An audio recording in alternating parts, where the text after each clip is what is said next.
Hey guys, Alien Goddess, welcome back. I decided that I am going to call this the Weird Files, and when I upload all of this, today today I was thinking I'm going to share what I experienced with my gateway process last night in Focus 12. And also I'm going to connect how I've had like these little bits of experiences, let me like state that, and all of my psi phenomena that have an underlying tone of this when I didn't know anything, when I started getting more revealed, the whole shebang. Okay, so this might be a little intense, this might be a little hard, this might be just my truth, this might be my own distorted truth. I don't know. Sitting back as a neutral brain, observing the complexities, and undeniably having my soul linked to this quote-unquote truth, I'm just gonna share with you a little bit more of the insight that I have purposely kept from you. I'm drinking my pre-workout. I got my leggings on. Last night sleeping was rough.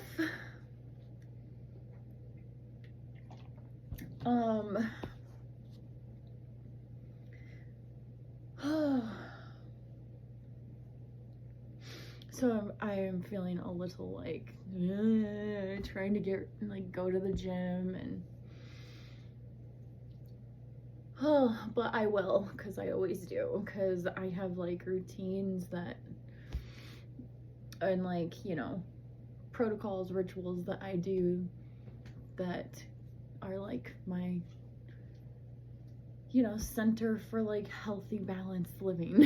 And like part of the gym is where I just get to get out of my brain, because being so active mentally, psychically, whatever, I love my gym time because I just can put on like some cool like music. And I will notice a nuance in like my music changes ever since I've been doing like this Hemi sync and everything. I am resonating or being drawn more to like more electronic, like frequency type beats. Things that aren't just about like letting loose and shaking your booty and being sexy, but more things that are more like, I don't know, like more EDM-y, more have like more like sine waves in the sound. I don't know. I am being drawn, that has been my workout playlist ever since I've been kind of unlocking. So really cool. I'm gonna start with the fun stuff, the easy stuff of my experience last night with the gateway process, Focus 12. So there's Focus 10, then there's Focus 12. And then it continues. I'm gonna go through all of them. I went back, did the first one, and let my brain just, in the first one, Bob gives you these hemi-sync like tones to get your brain like used to it and entrained, and then goes through the protocols again. And working with my quote-unquote soul again has just been amazing. And let me tell you, it was so cool. So I'm gonna give you the fun parts of raising Atlantis, capstones with sacred red jewels. I don't know, I couldn't tell if it was like a red beryl or if it was like a red diamond. Literally there's one, okay, so these are missing, and there was actually like 2 stones inside like the Sphinx eyes. This red stone. And having fun like going through, and I immediately was linked up to like all the sacred sites. Even sacred sites are like ancient places that they follow like a certain energy grid, and once I tapped into it, and I've done this a couple of times, I've gotten to a place where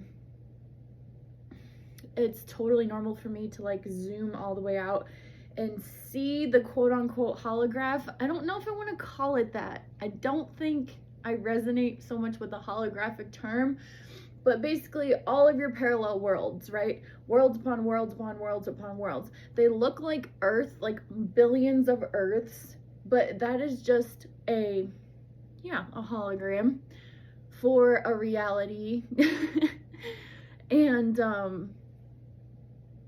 parallel realities, right? It's based off of one model and then it's fractalized into a bunch of models, okay? And then I'm gonna touch on the not so nice, the maybe controversial, but my soul has a connection with this, okay? I cannot deny that. That has been a reoccurring ever since I woke up on my path 20 some odd years ago up until this point, reoccurring phenomena. Every single time I'm in a place where I am deeply connecting with higher like zoomed out higher, I want to say quantum, but I don't know if quantum's the right word. That's the only word I can describe it, like realities. There's this underlying theme, and I don't know if it's because it's burned so deeply into my subconscious mind, and I will go through and sort this through for myself. Like, I'm sorting through because it's very difficult, because when you are in these like heightened states and in like these outer body experiences, there is a feeling of no illusion. So the truths that come to you in these places, but then you have to understand too that you're working with your mind, and your mind could be distorting things. But then, so this is where it gets really tricky, is discerning what to resonate with, what to not resonate with, and then really getting logical and like putting it, I suggest just being a neutral. Even though if you have like a deep connection, like let's say mermaids, let's say like every time you've astral traveled, you're in the water, or you have memories of being a mermaid, or mermaid, you know, like I'm just using this as an example, right? So this deeply has something, and even when you're not expecting it, boom, you like this whole mermaid theme pops up. Like every time you're in a meditation, or you've learned that you have like a connection through mermaids, and like on a parallel reality you are there among them or something. You know what I'm saying? This sounds crazy when I'm saying it like this, but I'm using this as an example. So you innately have a resonance and a connection with this whole mermaid theme. You feel very connected to it. It feels like a truth for you, right? Now, everyone comes to the place where they have to figure out is if, from a neutral standpoint, like looking at it logically, going back into your childhood, were there mermaids all over the place? Were you like programmed to be connected to mermaids in a way? You know what I'm saying? Could that be what this is? Or does it feel realer? Does it feel more on a soul level? And then there's been so much twisting and distortion and everything. And then everyone is, I feel like there's this fear around being able to trust your soul, and has it been deceived? Are you going to put your eggs in the wrong basket? I am resonating, like I feel that. I get worried that my programming and the things that I feel on a soul level could have been programmed into me, and I feel like this is my personal truth, but is it true, right? Like, is it true? So getting down to, you really have to look at yourself, what you want to consider your personal truths. So I found it's just better to stay neutral and be like, yes, I have had this reoccurring theme over and over again. These are the messages I've gotten. These are the insights I get. But I'm not saying, I'm not fully committing to a team, you know what I mean? I'm not committing to this. I'm not saying it could be this or it could be that, right? And we usually feel like in our brains and our conscious mind that we have to like pick a side, make a choice, right? Well, I try very hard to like not do that. But there is this overlapping theme of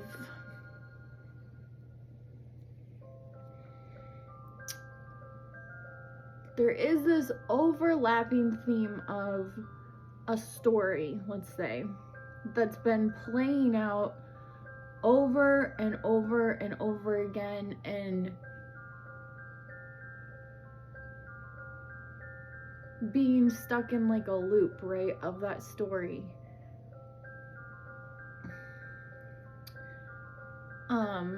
And is this on purpose? Is this by design? Is the designer a dick? We don't know. Okay. We don't know. But your soul could have a connection that you feel that you need to explore and figure out how to neutralize as far as you can. But there always comes down to, as much as we try to get out of like dark, light, good, bad, whatever, there always comes down to a breaking point, right? Where your choice has to be, you have to make a choice, right? The primal part of us is like, if we take all this away, if we're not allowed to be neutral, if we had to pick a side, which one is our soul resonating with? And if we have no other choice to make a choice, then being comfortable with that choice, right? And I'm not saying that because I've gotten so much amazing insights. I'm not saying that we have to make a choice. I'm just saying, last case scenario, worst case scenario, you cannot be neutral. There is this loop playing and it needs to finish one way or another, or it needs to go on, or it needs to expand out. The loop needs to be broken. And it's like being stuck in like a time loop where history just, keeps repeating itself. Once again, I'm using examples. And if you stay neutral, history is just going to keep repeating itself. But then there comes a breaking point where everyone's going to have to pick a side, right? Really, really, really exploring your soul. And if you are even connected to it, connecting back to your soul and then exploring, in my personal journey,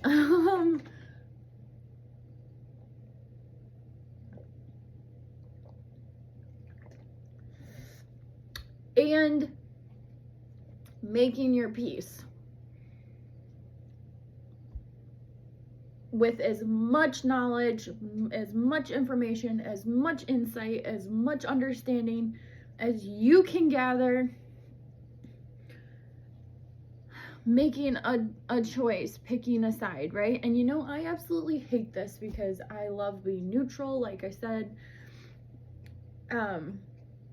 but the more and the more I explore out there, the more I'm discovering that there is this ancient song that has been playing and playing, and there's been other players. It's okay, this ancient chessboard, right? The longest game of chess ever.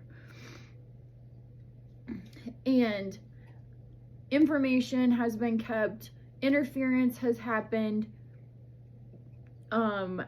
the game has been rigged to one side versus the other, just like you think when you're voting, like it's two separate teams, but no, they're on the same team, they just appear separate, okay? And because we are in this reality, we are in this game, we are living, we have no other choice but to pick a side, before the game ends, okay? Right? And you have been fed so much, read through the lines, all of this, like, it's very confusing. Nobody knows during this game if you're on the right side. So the game continues, and we're down to like close to the end of the game, or a culmination, or a climax, or a whatever. Let's just call it, since we're using a chessboard, a game. And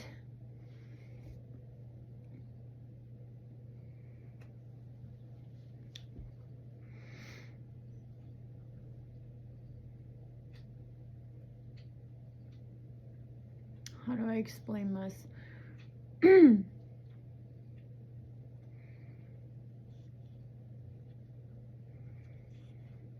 After seeing patterns and having your experiences and gaining all the knowledge and having amazing like meditations, getting enlightenment, wisdom, trying to decipher through it, you realize that you're in the game and you eventually have to pick a side, because when the game ends, the game ends. And there's only 3 options that can happen. The white side wins. No, I'm not going to use color because that puts things in your brain. Erase that. The left, I'm not, okay. This side wins, that side wins, or the person who created the board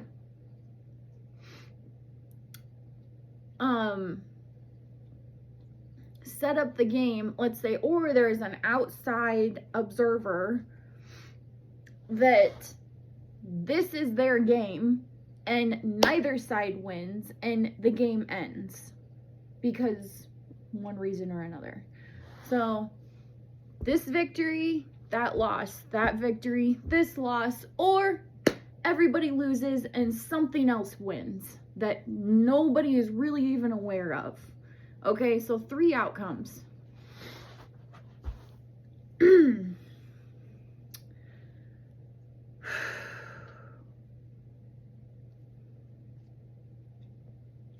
If we are in this game, we can't be neutral, or we can be neutral.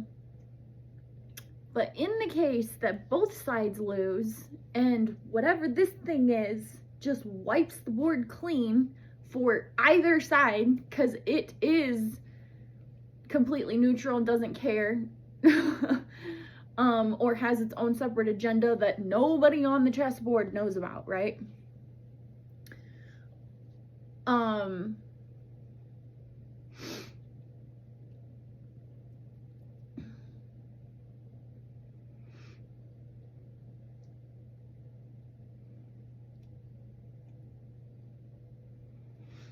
In that way, I mean, also giant question mark, right? All of the questions come into, all of the factors come into, is that the case? And if that is the case, then honestly,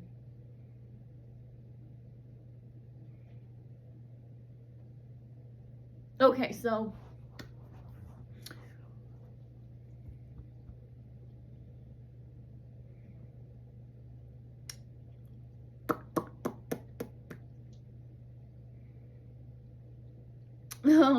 okay, so setting back up that chess game, right? There may be certain aspects, and most of us down here on the board don't know about anything else up here, okay? Don't really have any idea except for what we were kind of told, insights we may have had, things we might have learned, but we don't know if that was for reasons, and if those reasons were fragmented, if the players on the board had their own agenda, okay? And so if you so it's completely just confusing, right? And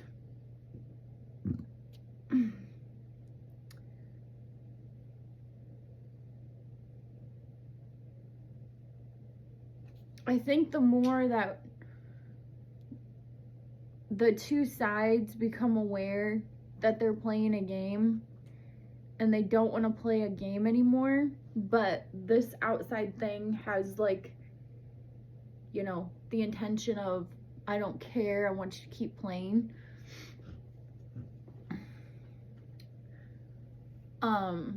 Then that would be easy. It would be easy for it's becoming more aware. Okay, they're becoming more aware of the fact that they don't want to play, and they might start to turn against the thing that could ultimately end the game for everybody, right? Okay. And I'm just using an example. That's why I'm not using any specific words or anything.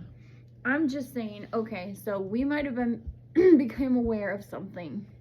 We might have been lied to, manipulated, and let's just say we have been lied to, manipulated, all of the above.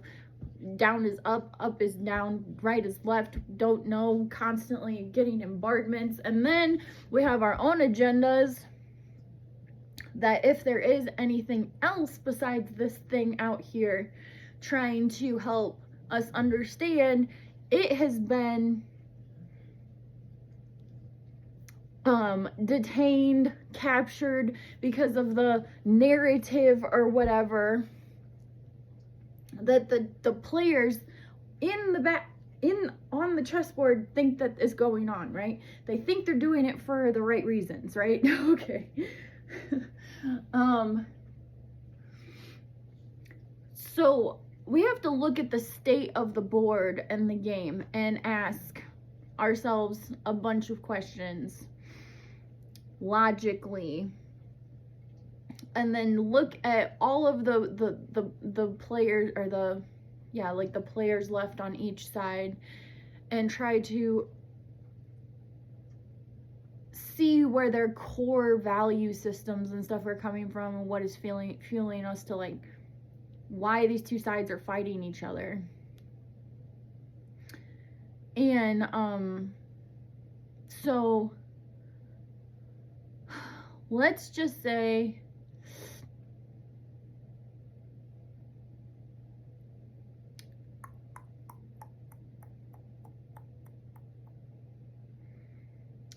they start realizing they don't want to fight together each other anymore, and they start realizing that there's something else that thinks that, you know, the game, the outside influence, the one that can just, like, wipe the board clean, right? And they start realizing that this thing is actually not the thing that it's been said to be, and doesn't really care, has, you know, and is kind of a dick.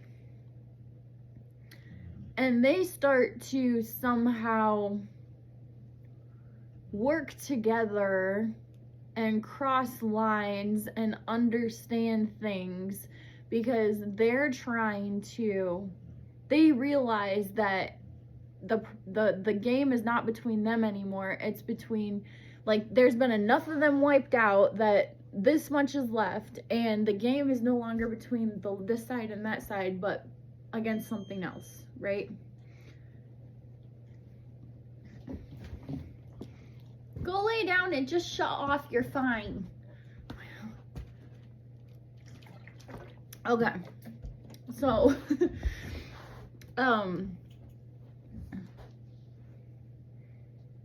that's what I think I'm, out of all my years and insight, that's what I think is actually somewhat of the truth going on, or somewhat of where things might resonate with you stronger than other things, okay? And also looking at the fact, like the knowledge about our souls or our oversouls. And looking at the fact that you know, like repeating patterns and cycles and stuff like that, and starting to like connect the dots. Basically,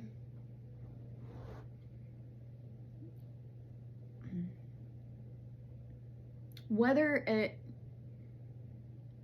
is your truth or someone else's truth, whether this is the actual chess game that's taking place, whether it's actually us against whatever that is, each side has advantages on its side, right? But we have sort of used our advantages on our side wrong, you know, just out of ignorance, maybe fear, maybe ego, who knows. And what actually is going to help us is being aware of our advantages. Now, I'm gonna kind of wrap that one up there, because basically I'm saying that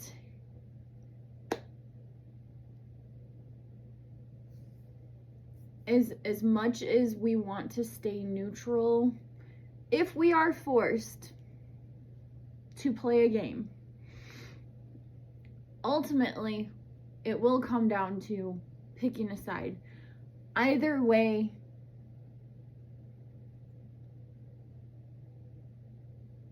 making your peace with the fact that,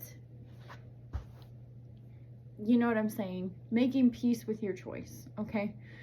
And I'm, you know, working through this on my own, discovering like the insights, deeper insights about my soul and my soul that just got back, and all of the awareness and things that has been like flashes, fuzzy little flashes. But ever since I've started, you know, the gateway process is just revealing a lot of, and it's not just giving me like out there wild insights, it's giving me stuff that I've already had insight into, but because it's like a laser, it's just illuminating more of the picture. It's like being able to see it clear, okay? And so basically just deciding to make your peace and be okay with your choice, and ultimately knowing that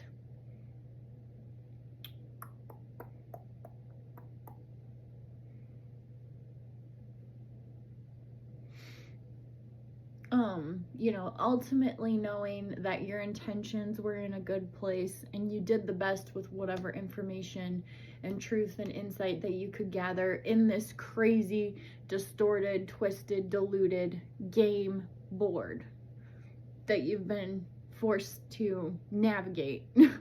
Okay? Just making your peace with it. Just making your peace with it. And whatever it is, whether it's on the left side, whether it's on the right side, whether it's up, whether it's down,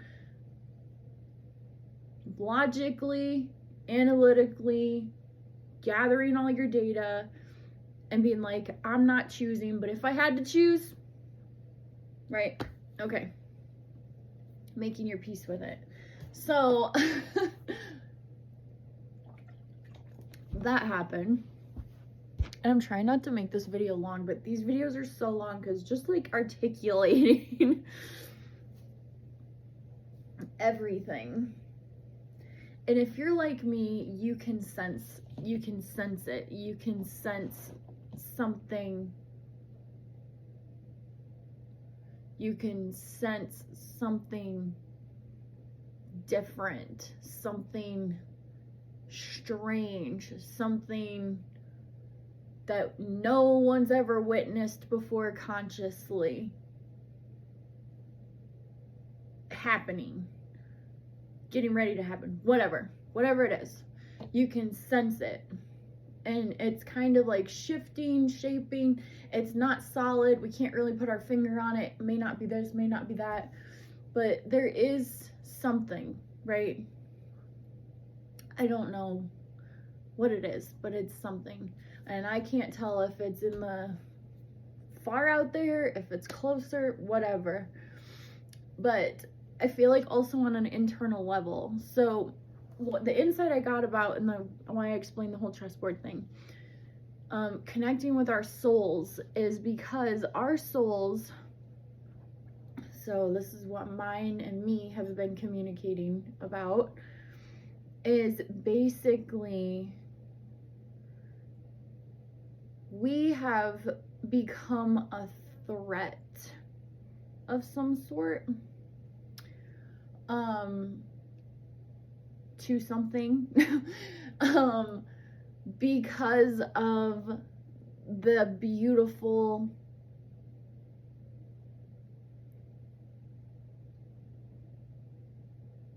spark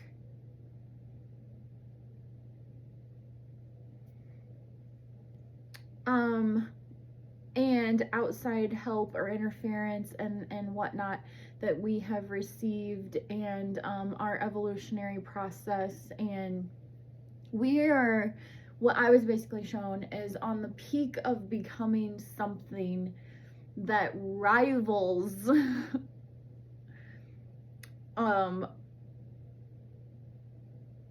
wherever we started, okay? And we were given something that was supposed to be like a question mark experiment, but information is light, right? So each thread of light, each bit of data that we have collectively built up into this system has caused such and whatever assistance we've been receiving, not receiving, whether this is a total natural phenomenon, whether this is a engineered phenomenon, but like a lot of us evolving past our programs, that's the best way I can put it, like remembering so much more, having less amnesia, holding on to memories, taking them through each cycle, and them actually being stored or connected in our souls, right? We weren't ever supposed to be able to access our souls. This is kind of what like came through, like fully. But more and more of us are getting closer and closer and having connections and actually accessing our souls. And it's literally, we are breaking the experiment to the point where the scientist is baffled, and I don't want to say baffled, but the scientist is like unsure now about how controlled this experiment can really be, because it's acting so independently, sovereignly, right? And it's holding on to things, and it's remembering things, and it's not being able to be controlled the way that it was meant to be controlled, right? Okay. And the fact that that's happening is what's causing this thing that we can all kind of sense, perceive, and feel. That's like a floating question mark. Everyone kind of has like a question mark. Is it aliens? Is it the end of the world? Is it human evolution? Like a spike, a jump? Is it radiation? Is it climate change? Is it this? Is it that? That whole question mark thing, because everyone's on a subconscious or conscious level, more consciously now, sensing something over here that's building, changing, maybe observing more. I don't know. And because we're becoming aware of that thing, whatever that is, we're having to ask ourselves like fundamental questions. Like, if you're super religious, you are 100% whatever it is, you're going to bleed for it, right? Like, your mind's made up. Whether it's true or not true, whether you've been lied to or not, you're gonna bleed for it, right? But in a way, they've made peace for that. Like, that's their peace. Okay. But our souls and us were never supposed to, let me say not never supposed to. The probability of how and what is occurring with us on the larger scale of things is acting outside of the original model, the original experiment, and is acting more and more closer to the scientist than the experiment. Okay? Let me say that.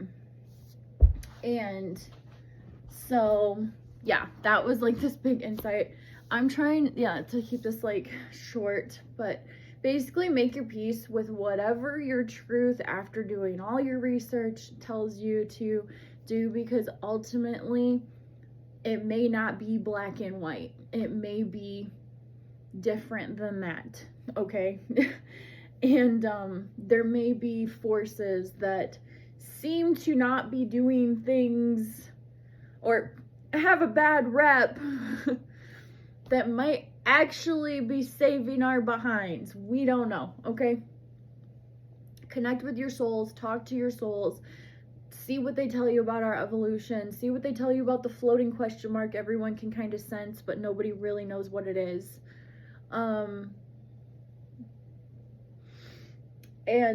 Yeah. So another awesome, and then I'm just gonna skip forward to so me and my soul are out of my body, right? And we go flying off, and I am immediately, so I go and I find these red jewels. One, and I'm shown like one was on top of the pyramid, one was on top of the pyramid, the Bermuda Triangle pyramid. One was in an ancient, I felt like we were in Asia somewhere, an ancient Asian temple, except for this one was a little bit different. There were two inside the Sphinx eyes, and then the capstone, obviously, for the pyramids. All of the pyramids in the world, their capstones have been removed, and they all had this red, it was like a red diamond or a red beryl. Anyways, but basically it was the like the focusing center, right? It's like, it's a circuit and it can't work unless all the pieces are there, so they removed the capstones and everything else. Okay. Then me and my soul and my soul's brothers and sisters that they're connected to, after I released them, we were all standing in a circle and we literally raised the Bermuda Triangle out of the ocean, okay? This was awesome. And by doing this, once it raised back up, it hooked up to an energetic system with all of these red jewels, and all of a sudden there was just like, boom, like, then I was shot, like, we were going. So we raised the Bermuda Triangle, awesome, put the capstones, like, back on the pyramids, lined everything up, and basically the grid, the stones weren't the important thing, even though they were, like, an aspect. basically there was an energetic grid that was activated, and it's all connected all around the different continents, even through the water. There's like this grid line, right? And they all run on this grid line. And basically I went to like all of them. Zoom, zoom, zoom, zoom, zoom. Even places like the Grand Canyon. We were in like Grand Canyon. We were in Utah. We were in other places. Where else were we? Oh, we were in like the desert. We were in so like all of these sacred sites that have been covered up or buried, or there are literal like military like installations built around them, like underground or in the mountain or whatever. And they have like these energy systems, and a lot of them are trapping things, okay? Trapping things that I have a connection to. And I was under the water and at one point, and basically, so every time me and my soul have been together, we've been getting together, and I've been freeing my brothers and my sisters, brothers, androgynous, whatever. And because I don't know, and this is where I need to make peace with whatever decision, whatever decision that is, whether it's a lie or not. I have to make my peace with it, but somehow I'm connected to it, and it seems really good. It seems like, so when we lifted the Bermuda Triangle out of the water, there's a